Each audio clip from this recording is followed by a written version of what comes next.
Hi everyone, welcome to our third TBPPM webinar.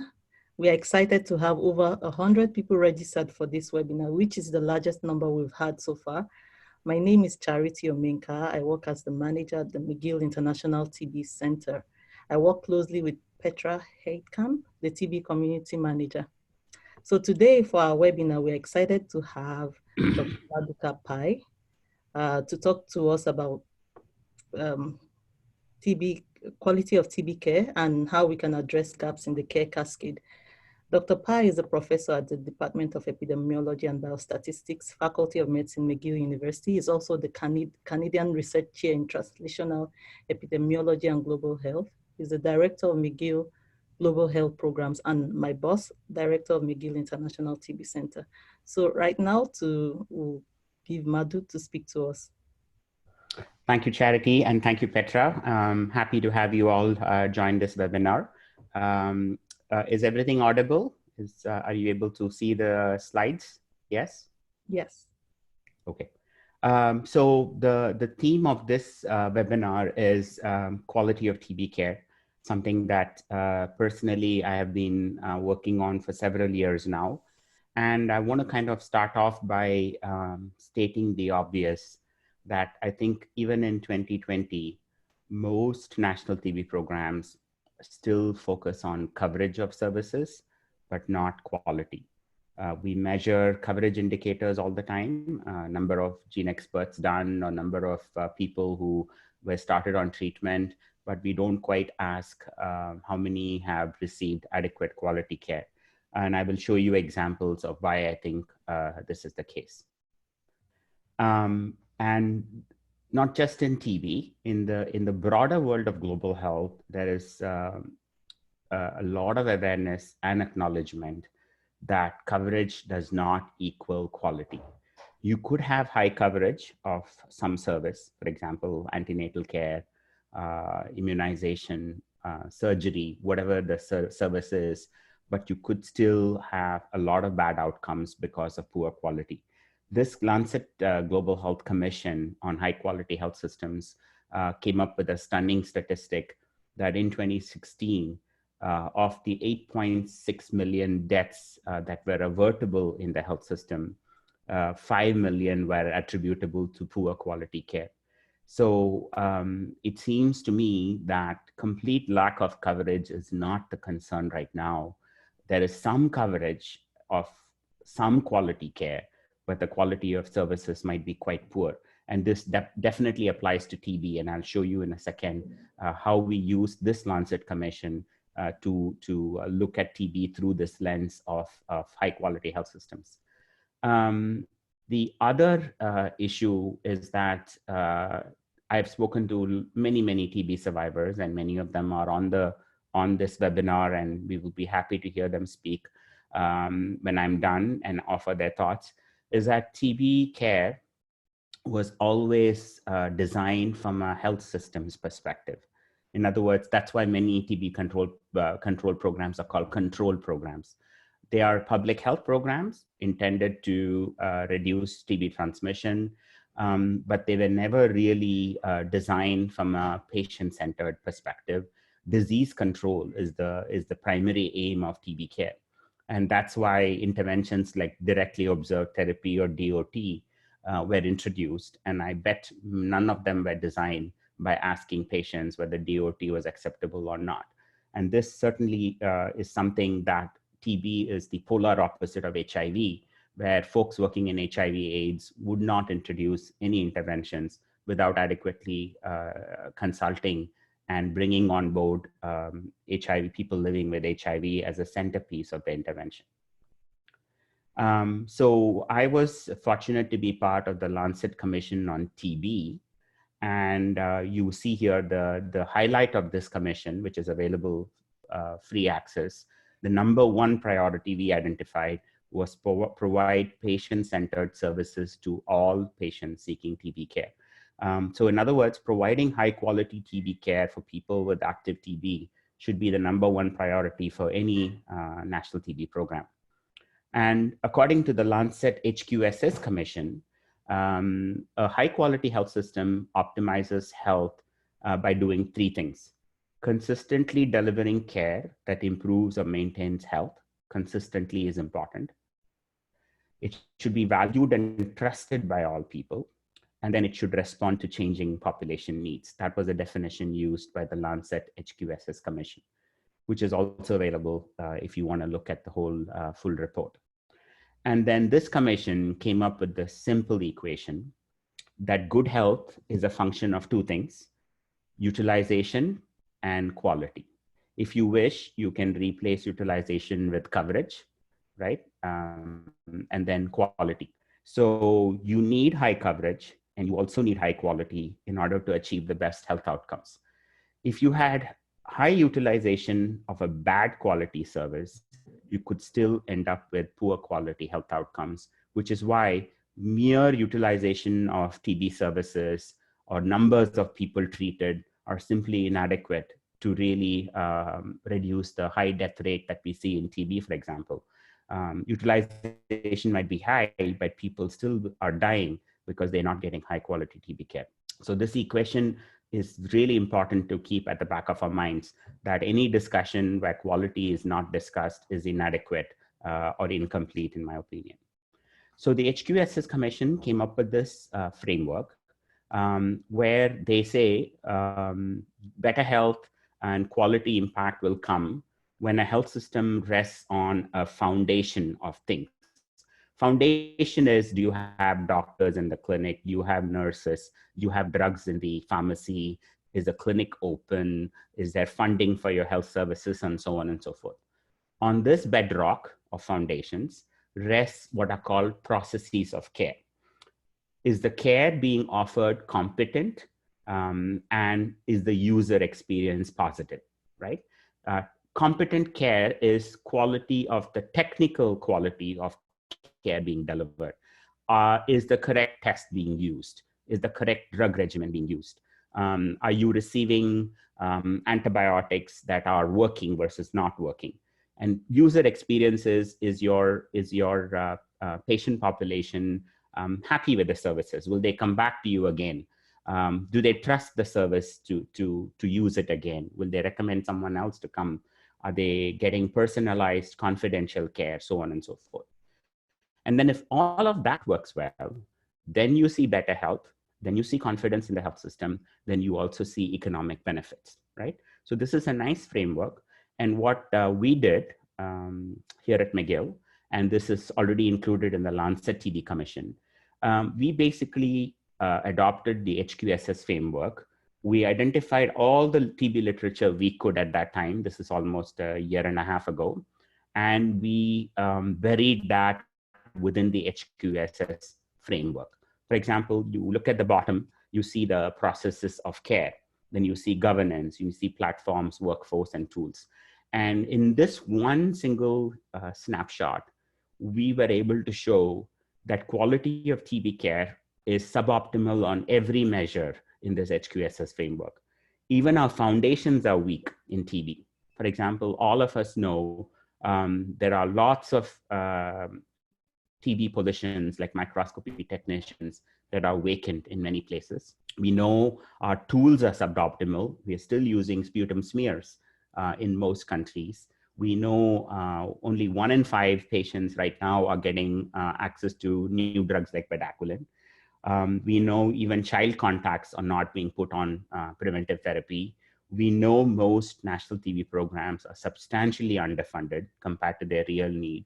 So all of TB care rests on what I consider weak foundations. And I think if we don't fix the foundational problem, we shouldn't expect dramatic improvements in health outcomes. And then if you look at processes of care, and I will show you more data in a second, only 1 in 2 patients with drug-susceptible TB will get through the entire cascade of care. Only 1 in 5 patients with MDR TB will get through the entire cascade of care. So we have a very leaky cascade of care. We have too many people lost to follow up, and we have almost 2 months of delay in diagnosis of active TB in many settings. And no surprise, all of these weak foundations plus suboptimal competency of care results in 1.5 million people dying of a treatable disease every year, poor confidence among patients, too many MDR patients not getting adequate treatment, and patients pay a lot of money out of pocket running from place A to place B in search of high quality care. This is a depressing infographic, but there is no way to sugarcoat this. Right now, quality of TB care in high burden countries is nowhere close to where it needs to be. And that's what we said in the Lancet TB Commission as well. Now I'm going to break down and show you some of the data that went into this graphic so that you know where this infographic comes from. So first is there's some interesting work done already and still being done on understanding patient pathways. In most high burden countries, there is a free DOTS program or a national TB program where anybody theoretically should get free TB services. But when you look at where exactly patients are starting their journey when they have symptoms, and then where they end up eventually, you start seeing a very different reality. In other words, we thought, and when I say we, all of us in TB, we thought if we made free DOT services available in the public sector, everybody will go there, and then the story will end happily. Reality is, lots of people are starting their journey outside of the public TB program. This is a 13-country analysis published in Journal of Infectious Diseases, also free access that you can look at. Almost 60% of TB patients began their journey in these 13 countries outside of the national TB program. That is in the informal sector, private sector, alternative healers, traditional healers, you name it, they're going to all sorts of places and not the TB program itself. And when you go to these informal, private, traditional healers, there is, first of all, no diagnostic test that they can do. And second of all, many of them are not trained to manage TB. And so basically, and you will see more results on this in a second, they do all sorts of non-specific empiric therapies, which ends up in most patients being diagnosed after a 2 months delay. Eventually, when TB is diagnosed, a good number of people do end up in the national TB program, by which time they may have already transmitted the infection to many people in their communities, which is why merely talking about strengthening or improving the national TB program, as important as that is insufficient unless you really ask yourself where people are going and why they are not receiving care wherever they happen to be going. So this is important. And here is some incredible data from India. And India is like the test case, right? The world's highest TB burden countries. Study after study shows that in India, an average TB patient is diagnosed after a 2-month diagnostic delay. And whether it's Delhi or whether it's Mumbai, whether it's Tamil Nadu, the overwhelming finding from these pathway study is that patients bounce and bounce and bounce and bounce and bounce before something is correctly managed. So seeing multiple providers and switching from provider A to provider B to C is the norm in India and not the exception. And this is why this is a good reason as to why people end up spending a lot of money out of pocket. Because when you go to a pharmacy, then you go to a traditional practitioner, then you go to a formal practitioner, each visit takes money. Each visit, you have to buy some antibiotics and non-specific therapies. So before even TB is diagnosed, patients have racked up a big bill because they're running from place A to place B to place C. If you look at these pathways for MDR TB, it's substantially worse than what I've shown you. They can spend days and weeks getting adequate care, and they can travel very long distances before MDR TB eventually gets diagnosed. So this is the reality of patient pathway studies. And it tells you that whenever patients first seek care, they're simply not getting picked up to have TB, which is why we miss almost 1 million plus TB patients just in India. Then, once you adopt the cascades of care approach that our colleagues in HIV have been using for decades now, and the first few cascades in TB only got published 2-3 years ago, you start seeing the reality of what happens to people as they navigate this complex pathway. Now, this is a very nice paper by Ram Subbaraman and us, published in PLOS Medicine last year. It's basically like a guide. If you wanted to construct a cascade of care, how would you do it? And so we basically wrote like a long guide on how to do it. And in fact, Ram has already agreed to give a webinar for all of you on how exactly you could construct a cascade of care if you wanted to do so. But essentially, a cascade of care says how many people have TB in a population, of whom how many seek care, of whom how many get diagnosed, of that number, how many get started on treatment, how many complete treatment, and then how many have recurrence-free survival for at least a year, right? That is the cascade of care as we have envisioned it. And please take a look at all the studies that I have been able to find. I'm sure there are more on cascades of care in TB, because to me, a cascade of care is a test of the system's performance. If you have too many people falling through a leaky cascade, that means the entire system is not able to diagnose, retain patients, and get them through to the finish line with good outcomes. So this is Cascades of Care, published by Rifat Atun and his team from Harvard in 30 high burden countries, okay? 30 high burden countries, mostly using routine data, right? They didn't do individual studies. But the highlight of this, and you can see I have a small icon here that I'm showing you. I'm showing you this icon to indicate 1 and 2, right? Keep this number 1 and 2 in mind, and keep the number 1 and 5 in mind, because these are the numbers you're going to see again and again, not because I designed it to be so, because that's what the results show.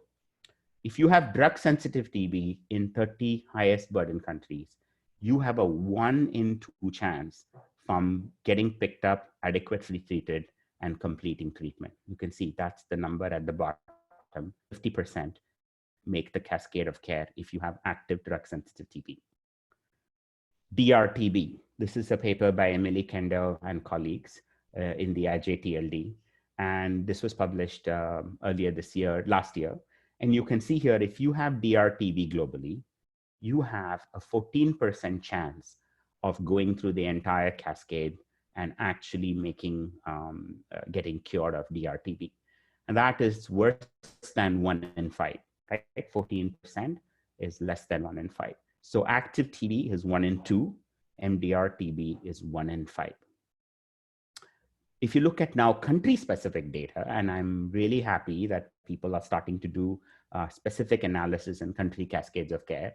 Ram and our team again did a cascade of care for India, only in the public sector. There is no similar data in the private sector that anyone has ever done. But if you look at India's public sector cascade of care, if you have drug-sensitive TB, then 1 in 2 patients make the finish line. If you have drug-resistant TB, only 14% make the finish line. So less than 1 in 2, less than 1 in 5 patients successfully navigate the cascade of care in India's public sector. South Africa. South Africa is a very different epidemiology from India, very different health system. Interestingly, stunningly enough, 1 in 2 patients in South Africa are able to go through the entire cascade of care for drug-sensitive TB, and 1 in 5 people with drug-resistant TB in South Africa successfully navigate the cascade of care. Children. So here is a study on childhood TB cascades of care in 32 communities in Uganda and Kenya. And you can see here, only 1 in 5, less than 1 in 5 kids successfully navigate the cascade of care. So whether it's adults or children, the results are very identical. What about latent TB care? This is work by Hannah Alstorf and others here at McGill. Sadly enough, even with latent TB, only about 1 in 5 people navigate the entire cascade of care and go all the way from screening to diagnosis to preventive therapy to completing preventive therapy. So what I want to kind of say is, regardless of type of TB, regardless of whether it's adults or children, regardless of country, the cascades of care for TB are all broken. 1 in 5 if you have MDR or LTBEI, 1 and 2 if you have drug-sensitive TB, is what the current level of system performance is in most settings. Now, fixing this leaky cascade, in my opinion, is the lowest hanging fruit for any TB program. You really have to fix this. Otherwise, you have lost all confidence among the patient community that this system is responsive to their needs. As things stand, I would not call this high quality health system because it is not responsive, it is not consistent. Too many people are falling through the cracks in pretty much every place that you can envision. And now, if you want even more data on competence of care and powerful data, in my opinion, then I cannot come up with anything better than using standardized patients or mystery patients. So we have a large consortium funded by Gates Foundation and others, and we've been doing this for over 5 years now in multiple countries. And you can go to our website, you can download all our papers. We have published a 200-page manual on how to do these studies. Essentially, we train people from the community to act and pretend that they have TB. They could pretend to have TB symptoms. They could walk into a clinic with a positive TB test result, with an X-ray, an abnormal X-ray. We have lots of different cases that we can develop for this. And this is not new. This has been used. Standardized patients or simulated patients or mystery clients have been used for a variety of different diseases to assess competence of care. And we have successfully done it for TB now in 5 countries, actually. So take a look at all the studies that have been published using this methodology in 4 countries, India, China, Kenya, and South Africa. And I know for a fact that Indonesia has used this methodology and completed the study. And I also know for a fact that Nigeria is currently using this technique to look at measuring quality of care. This does not measure all aspects of quality of care, but it does a great job of measuring whether the care is competent or not, okay? And it has its own weaknesses. And if you look at our 200-page manual on how to do these studies, we will tell you for which condition this works well and where it does not work well. For example, this methodology is not at all good in looking at the adherence over a long period of time, okay? You can't have patient actors pretending to have TB over 6 months. It doesn't work like that. So this is very good when you're simulating early stages of the interaction, but not necessarily long-term outcomes like adherence. So here is one classic case that we've used in all 4 countries, consistently the same case. So I can tell you with confidence that we can compare across these countries. And this case is our classic case of suspected TB or presumed TB, okay? This patient, actor, will walk into a clinic, public clinic, private clinic, informal clinic, pharmacy, you name it, we've done it all. Will walk into the clinic and say, I have a long-term cough, which is not going away. And they will say this opening line, as we call it, in the local language, okay? So wherever the country is, we train them to say this in local language. These people are coached for weeks before they're ready to go. And then when they come out of the clinic, we debrief them to see what has been done to them, what was asked of them, what was done to them, what was written for them, what drugs were given to them. That's how we figure out whether the quality of the interaction was acceptable or not from a technical standpoint. So if this patient is asked, how long are you coughing? They will say 2 to 3 weeks. If they say, do you have fever? They'll say yes. Weight loss, they'll say yes. Loss of appetite, yes. Pretty much every single sign, symptom that you can think of will be positive in this particular suspected TB patient. And here are the results from multiple communities, cities, and sites in 4 countries. Delhi, Mumbai, Patna, Nairobi, 3 provinces in rural China, South Africa, Western and Eastern Cape, South Africa, KZN, public, private, everything is here in one single table. And the marquee finding is the proportion correctly managed. Proportion correctly managed for this suspected TB patient was as liberal as you could have come up with. If the provider has said, please go to a nearest DOTS clinic or another provider, that referral was considered acceptable. If the provider had written any TB test or asked for any TB test, including a chest X-ray, sputum smear, gene expert, all of them were considered acceptable. And with that liberal definition, the most important finding is only a third of these suspected TB patients were correctly managed across 4 countries. Referral was very low. Most of these patients were not referred. So if they were not correctly managed and they were not referred, what exactly was done to them? The answer is medicines, medicines, more medicines. Every patient walked away on average with 4 to 5 medicines either being dispensed or being prescribed. An antipyretic, bronchodilator, a broad spectrum antibiotic, cough syrup, steroids sometimes. This is like the cocktail of therapies that was offered to these suspected TB patients in all 4 countries. That was the dominant mode of management of suspected TB across all countries. The only places where the performance was better was in Kenya in the public sector, where at least a sputum test was asked in most situations, and again in South Africa in public sector. And we've also done a study in India, which is not here, but again, public sector performs better than private sector when it comes to asking for a sputum test.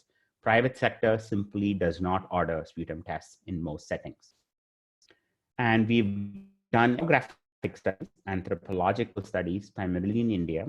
And you can see here that empirical treatment with non-specific broad spectrum antibiotics and therapies is the norm rather than the exception. So every provider will first hit the patient with a variety of broad spectrum drugs and hope that the cough and the symptoms will disappear. And if it doesn't work, they will repeat this with another antibiotic or another set of medicines, and they will again repeat it the third time. This is why multiple visits have to happen before TB gets diagnosed in most settings. This is why 2 months is the diagnostic delay in most settings. And this is why a good number of TB patients spend half of the total cost before TB is even diagnosed. And this is why there is so much transmission happening in the communities, because empirical treatment is the norm rather than the exception. So with having seen this depressing data from across the world, we should spend a little bit of time, another 15 minutes or so, on how we can address these challenges. And I have 5 suggestions here. One is that we desperately need to update our toolbox in TB. We need to engage TB survivors and use human-centered design to redesign TB care to be much more TB patients, people-centric than it is today. We need to really do interesting research on why there are so many gaps in the cascade. And then we need to use the whole principle of QI, quality improvement, which is not new at all, but QI is very rarely used in TB programs. We need to learn from the world of QI and bring it to both public and private sectors. And we need to address the system-wide foundational weakness that I already pointed out. I mean, if we don't address the foundations, I really don't think anything fundamentally is going to change in TB. So for example, look at our disappointing toolbox even today. In 2020, we walk into an average TB clinic in a high burden country, we will still see these tools that date back 100 years, if not more, in some settings.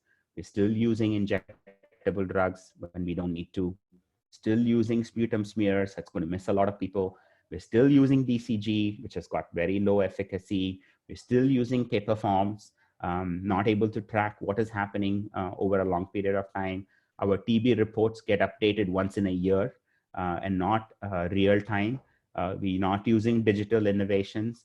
This is the disappointing toolbox we have today. And we and others are working on a project called Reimagining TB Care, where we are saying in 2020, we have lots of interesting tools that we should bring together and serve the people who need them the most. For example, we have digital x-rays and AI-based algorithm that we could use for triage. There are now cough detection apps that are available that could nudge people to seek care earlier. We could use point of care decentralized molecular diagnostics. We could have sequencing to confirm drug resistance. We have shorter drug regimens available now. We have digital adherence support systems like 99 dots, video DOT, SMS messages, we have call centers, we have peer-to-peer counseling options through WhatsApp. There is so many interesting things we could be doing. We could connect them all using ICT system so that this is more real-time awareness for the TB managers and for patients themselves on how to navigate this process. Um, the interesting thing I find in 2020 is that I don't think TB is an innovation problem anymore. There are plenty of innovations in TB, and in fact, they're coming thick and fast. What I see as a problem in TB is lack of adequate uptake of these tools and adequate delivery mechanisms to make sure those who need them the most actually receive them. So all of us need to spend a lot more time on making sure that new technologies are not sitting on a shelf and actually reaching people who need it the most. The second thing is I already touched upon what I think lots of TB patients and survivors have confided in me and others, that they don't perceive the current DOTS program as being people-centered enough. They see it as something that is driven from top down, that is public health oriented, that doesn't speak to their real needs and their concerns. And so many groups have started using human-centered design, which is not new, but has been used in many other areas, to ask the question, if TB patients and survivors could design a TB care system, what would it look like? And when we and others have done it, and some of the TB survivors who've helped us are on this webinar call, here is a wish list that patients and TB survivors could come up with. For example, they are saying, you really need to spend counseling us much more than you're doing so far. Counseling is a big part of HIV, but it's rarely done properly in TB. Not only counseling, they want peer-based counseling. They want to be counseled by other TB survivors. They want some hand-holding from others who've been through this long, painful treatment to be able to navigate this process. They're saying they want to be treated with dignity. They're saying we want one-stop services. We don't want to be running around to 3 different places to complete a TB treatment. They're saying we need access to mental health care. TB is isolating, it's depressing. We're not getting adequate mental health care support. Patients care a lot about side effects. For them, side effects are absolutely fundamental. And if the TB program doesn't do a good job of addressing their concerns on side effects, we've already lost their confidence and their trust. They're also saying we need a very short regimen. We cannot endure the 6 months to 24 months painful regimens. It should be much shorter than what it is. And they're also saying, what happens to us after we complete TB treatment? What does life look like post-survival? And what is the rehab component? What is the access to social services, jobs, skill building, so on and so forth. So if you look at this wish list, everything there seems very reasonable to me. But I would be challenged to pick even one national TB program that adequately is addressing these needs in any high burden country. National TB programs fundamentally think that their job is to diagnose and offer drugs. There is a lot more going on here than most national TB programs are able to actually deliver. And this is partly why patients are being forced to find their own solutions by contacting each other, by going to multiple providers, multiple consultations, or just giving up on the system. And so the next thing we need to do is, if the cascades of care are so broken, then we need to, each country or each system or each city or each district needs to do its own research, which is basically talking to patients and saying, why did you not come back? What was the problem? Where did we fail you, right? Then the answers become quite evident. And if you look at Ram's paper, he's given for each gap potential solutions. So maybe in one district, the biggest problem will be the lack of any support with adherence. So there's a whole suite of options now that could be used for improving adherence. Maybe in another country or another district, The biggest problem is there simply is not even a test available to detect TB. Whatever the gap is, the intervention or the quality improvement program should tailor it for a specific setting. So in private sector, you find a whole slew of problems that you may not find in the public sector, right? Private sector, for example, is terrible at utilizing sputum smears. They simply will not. They will happily use X-rays, but they will not use sputum smears. So if you want to improve quality of diagnosis in the private sector, you need to understand that well and work with that reality in mind. Private sector also is terrible at adherence. They will give you a prescription for a month, but if you don't show up again, private providers will not lift the phone and call you to see if you're back or not. They simply are not outfitted to do any longitudinal follow-up. Many of them don't even maintain records.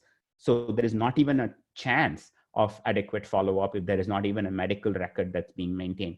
So what I'm trying to say is quality improvement is possible, but not unless you really understand where the gaps in each setting are coming from. There are no universal guidelines here. The gaps might be very local to that district or whether that provider population or that particular setting where one is actually working in. So that's why it's not adequate, in my opinion, to do a cascade of care and say there are gaps. The next logical step is, okay, so what explains these gaps in our setting?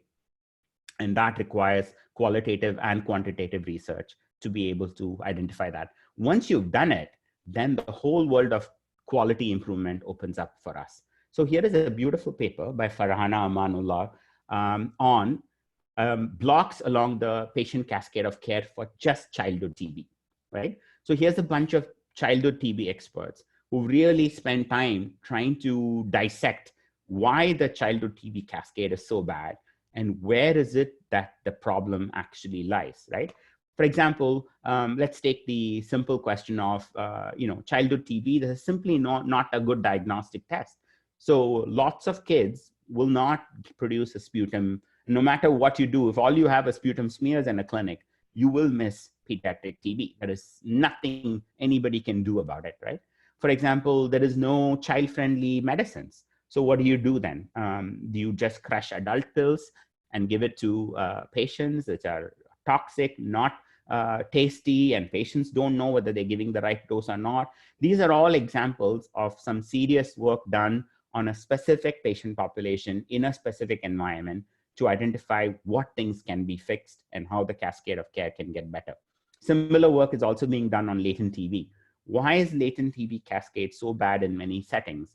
You need to start diving in deep into that cascade and looking at it. For example, if even PPD is unavailable in many settings, and if there is no chest X-ray available in many settings, and there is no rifampicin even registered in your country, how on earth do you expect TB programs to do a good job of latent TB cascade of care? If our toolbox is so broken, there is no availability of even the basic tools we need, then expecting countries to do miracles in terms of starting millions of people on preventive therapy, in my opinion, is simply nonsensical because we've not given them the right toolbox to work with. So now comes the last segment of what I call QI, quality improvement. We know there's a problem in TB, but if you ask how many national TB programs in high burden countries are currently using QI, then I think the answer will be very few. I have asked lots of NTP managers, hardly anyone is truly using quality improvement the way it is seen and done in other areas of global health. And you can see the quality improvement means you need to enhance support for QI at the national level, subnational level, facility level. And within facility, you need to seriously look at gaps in that facility and have a team working on quality improvement. And then you have to do multiple rounds of PDSA cycle, plan, do, act, keep on iterating it until the quality improves, okay? So here is an example. I visited South Africa a couple of years ago. South Africa is one of the few national TB programs that I'm aware of that's actually doing a QI program. So if you go to a clinic, primary care clinic in South Africa, they do these fishbone diagrams to identify where the gaps are. Then they come up with an act, plan, study, do cycle, PDSA cycle, and they track over a period of time using these run charts whether they are successfully screening more people than they used to, whether they are testing more people for HIV than they used to. That's how you iterate a program, and QI becomes part of this culture of the work being done. So South Africa, to me, is one of the few test cases on actually doing QI on a routine basis.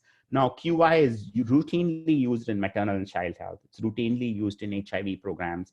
And I cannot understand why TB is so far behind every other area of global health that I can think of. Now, is QI possible in the private sector? Here, there are some interesting innovative examples from India, where the Indian government, along with NGOs like PATH and World Health Partners in cities like Mumbai and Patna, have worked hard to improve quality of TB care among private providers. Over a period of time, they managed to slowly improve rates of microbiological testing. Over a period of time, they managed to improve treatment completion rate in the private sector with no intervention. In other words, if you didn't actively intervene, private sector quality of care will be suboptimal. And we have plenty of data to show that is the case. But with intervention and with some time, it's not going to happen instantaneously. When you start working with the private providers, right at the baseline, they're not going to be high performers in quality. Few of them will be, most of them won't be.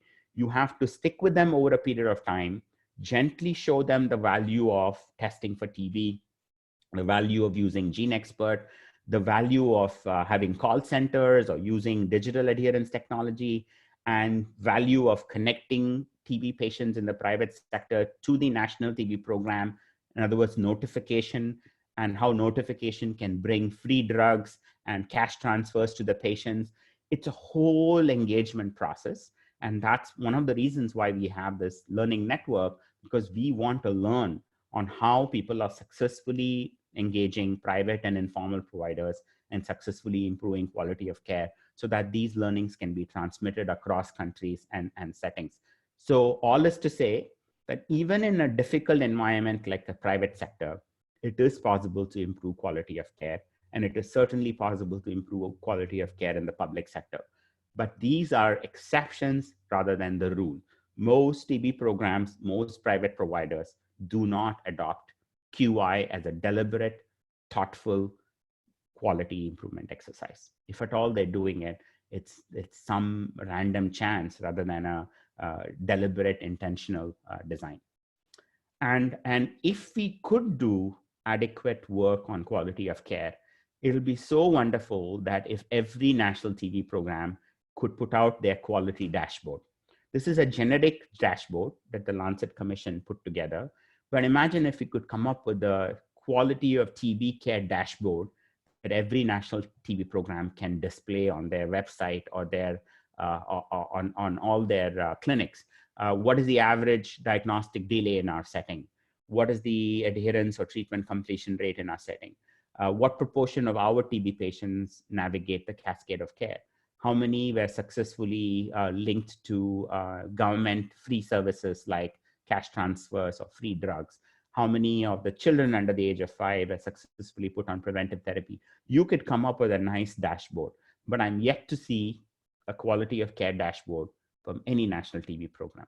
This is just a hypothetical dashboard, but I would like to see a real dashboard, which also means TB programs should be open to measuring quality.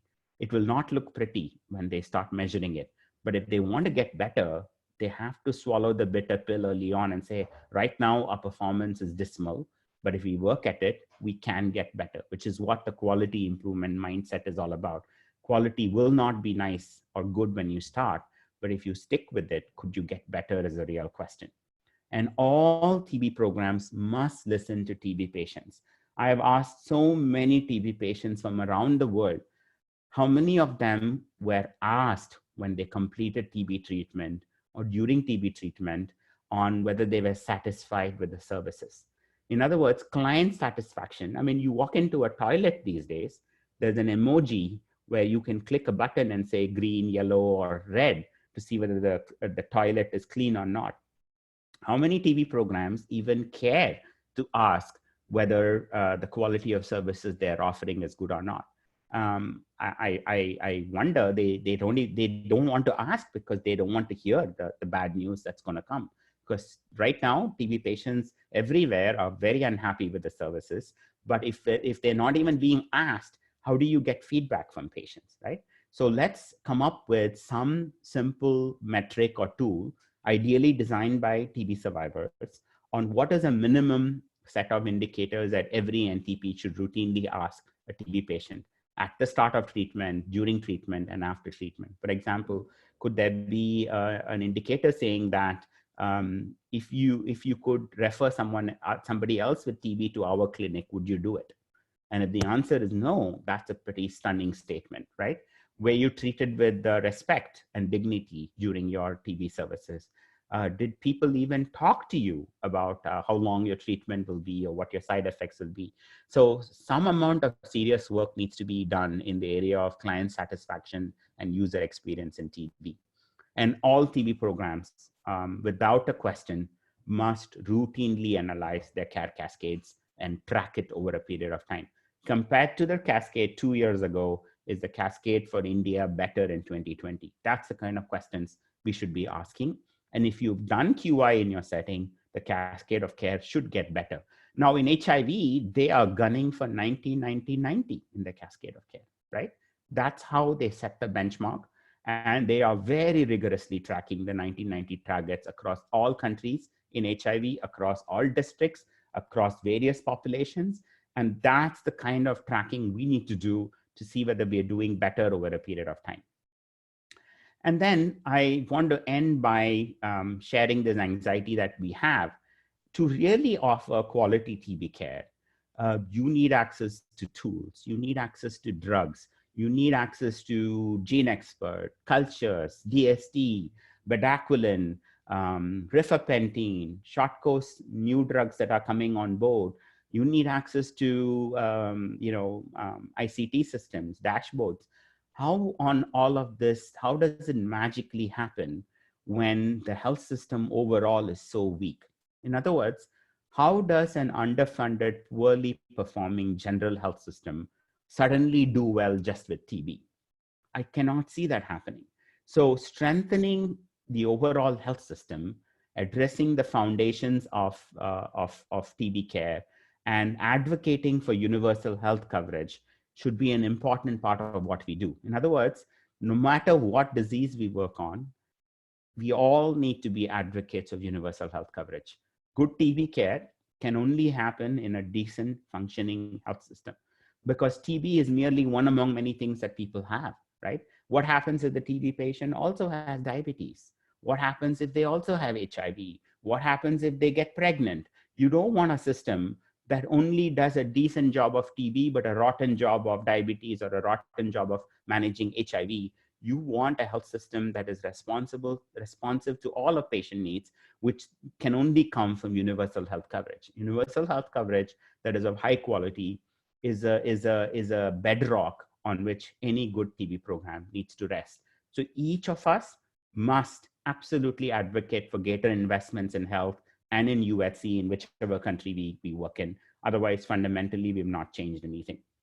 So here are a few resources that I will leave you with, and you are welcome to, you will receive all the slides on the TBPPM website. I'm very proud to say we are just finishing a wonderful series on quality of TB care in Journal of Clinical TB, edited by us and Zami Temesgen at the Mayo TB Clinic. The entire series is free. You can go download every single PDF that I've listed here. Lots of colleagues have contributed to this series, and many of these colleagues will be giving webinars here on this platform in the coming weeks, and Petra is already working on that. So please download the 16 papers. We are hoping to kind of string it into a small electronic book in future. And then we also have, last year, we started teaching a new course on quality of TB care. This course will be again offered this year in June of this year here at McGill.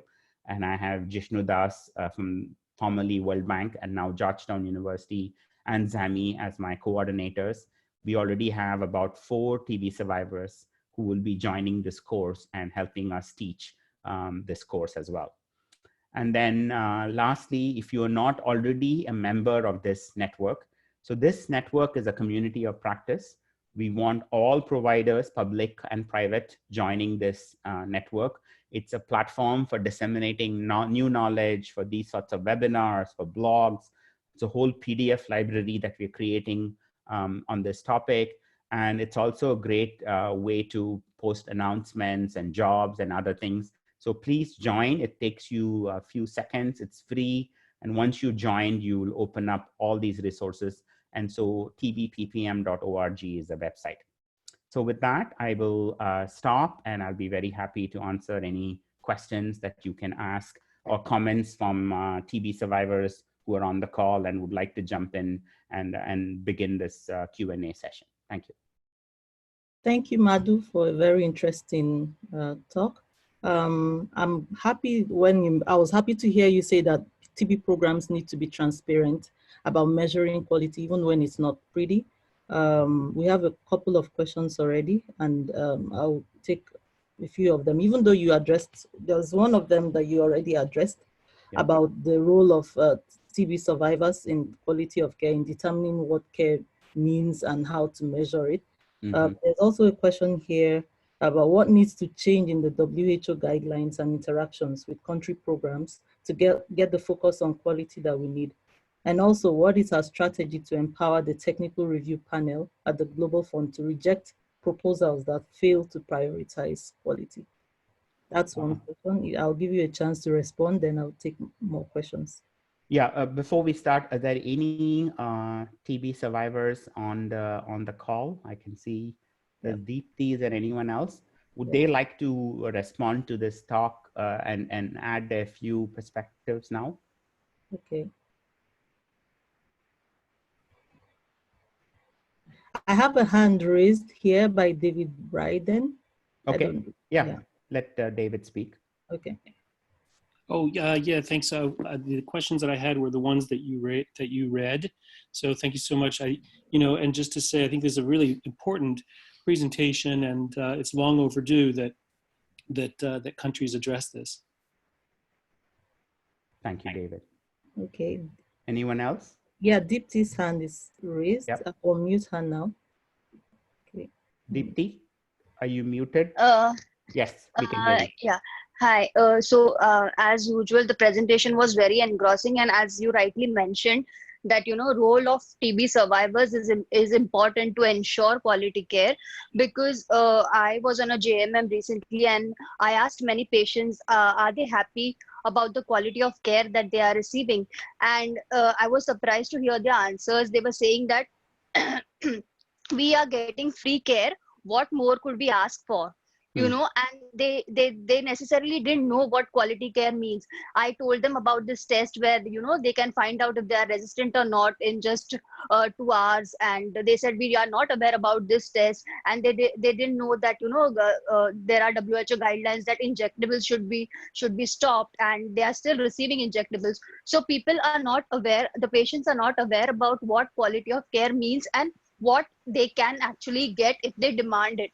So that's where I feel the role of survivors can come in, because we know we have gone through the whole experience of taking the care for so long, and we exactly know what the gaps are.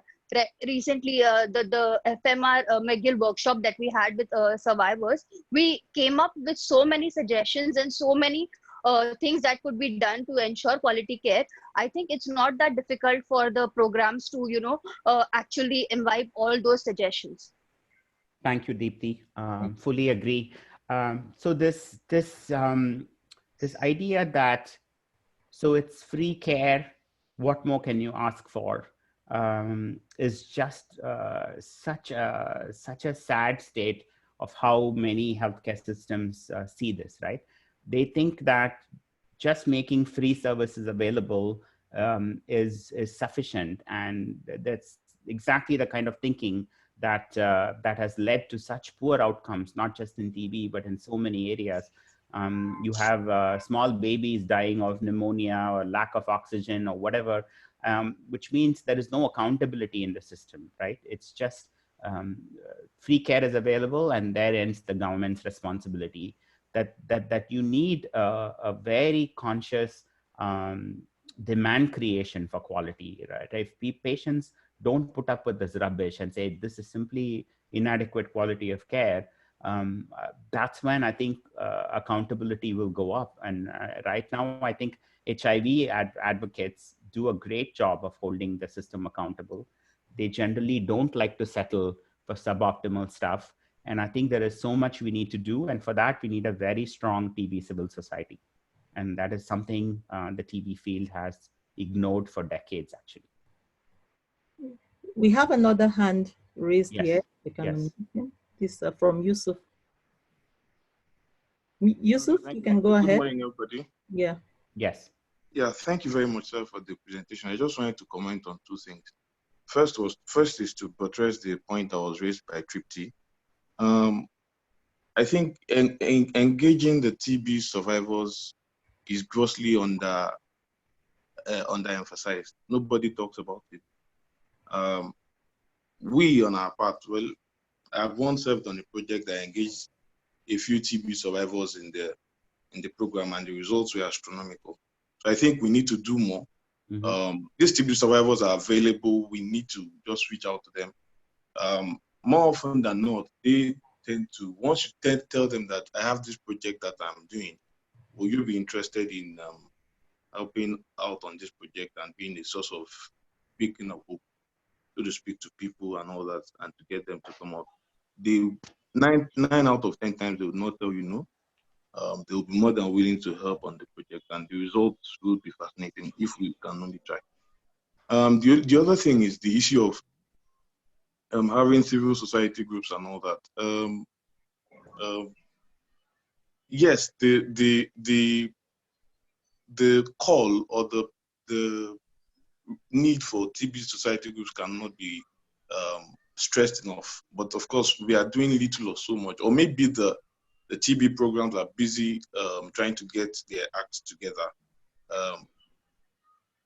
You find out that there are not too many TB survivor groups or TB survivor networks, or even the TB client networks available. Maybe they are in some countries, but in the country that I have served under the TB program, I haven't seen so much of them. We used to have something like the DRTB client network, something like that was sponsored by the Global Fund some time ago. But I don't know if that is still available right now. So I think we need to revitalize and revamp that. Thank you. Thank you. Thank you. So I agree with you, but as I've said before, and I've written about it, you just cannot magically create a strong TB survivor community without investing money and time. And if you don't invest money and time, things will simply not improve. You cannot expect TB patients who've already survived a very horrible journey to then spend their own money and their own time becoming advocates. They are people who need to make a living. They have jobs, they have families. And so if we do not financially invest in it, we will be left with a very weak TB civil society, which is the current state of affairs. Okay, to come back to the questions that was raised earlier, what is our strategy to empower the technical review panel at the Global Fund to reject proposals that fail to prioritize quality? So again, the TRP is clearly used to HIV because the Global Fund, HIV is the #1 funded disease within the Global Fund. And folks working in HIV always emphasize quality. In fact, there's a whole manual published on HIV care quality by WHO and UNAIDS. So there is no reason why they cannot hold TB to the same standard as they would use HIV. But TB, I fear, especially Global Fund, it's still numbers of people started on treatment. It's still numbers of gene expert purchased, commodities or cartridges purchased. It's still notifications in private sector. I mean, notifications from private sector are a perfectly good place to start. But you can notify a TB patient and still do a very bad, poor job of quality of care they could still end up with bad outcomes. So we need to, as a collective, go beyond these numerators and coverage indicators and notification to really ask how well are patients doing at the end of all of this. Have they received the care that they are supposed to get? Are they still alive and doing well after a few years? We need to start asking those hard questions. We're not going to find good answers, but unless we look for it and we fix it and do QI, things will not improve, is what my concern is. Thank you very much, Madhu. There are still a couple of hands raised and questions. Yes, but please go ahead. Yes. It's not on our side. We're now at 1 hour. So I would like to say that we'll post all questions on our community online, and we'll have Madhu respond to them. And you can all join in the discussion as well, because now we are out of time. So I thank you so much all for your discussions and your active participation. All your comments and questions will be